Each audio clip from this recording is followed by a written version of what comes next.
Si la victime est un enfant qui ne répond pas et ne respire pas, ou pas normalement, le SST fait alerter les secours, demande un défibrillateur automatisé externe et pratique immédiatement une réanimation cardio-pulmonaire qui débute par 5 insufflations. L'enfant est allongé sur le dos, si possible sur une surface rigide et la poitrine dénudée.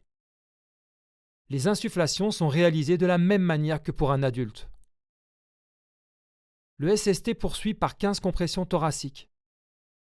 Pour cela, il repère le bas du sternum, à la jonction des dernières côtes, place le talon d'une main à une largeur de doigt au-dessus de ce repère et effectue une poussée verticale d'1/3 d'épaisseur du thorax, soit environ 5 cm, bras tendus et coude verrouillé, puis relâche la pression.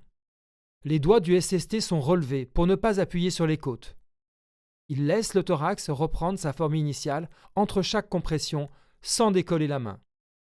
La fréquence de massage est de 100 à 120 compressions par minute.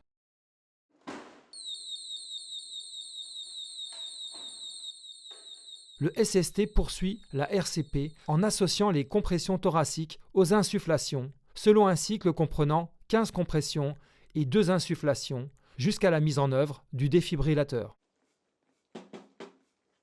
La défibrillation doit ensuite être réalisée de préférence avec des électrodes pédiatriques qui doivent être collées sur la poitrine de la victime conformément au schéma du fabricant.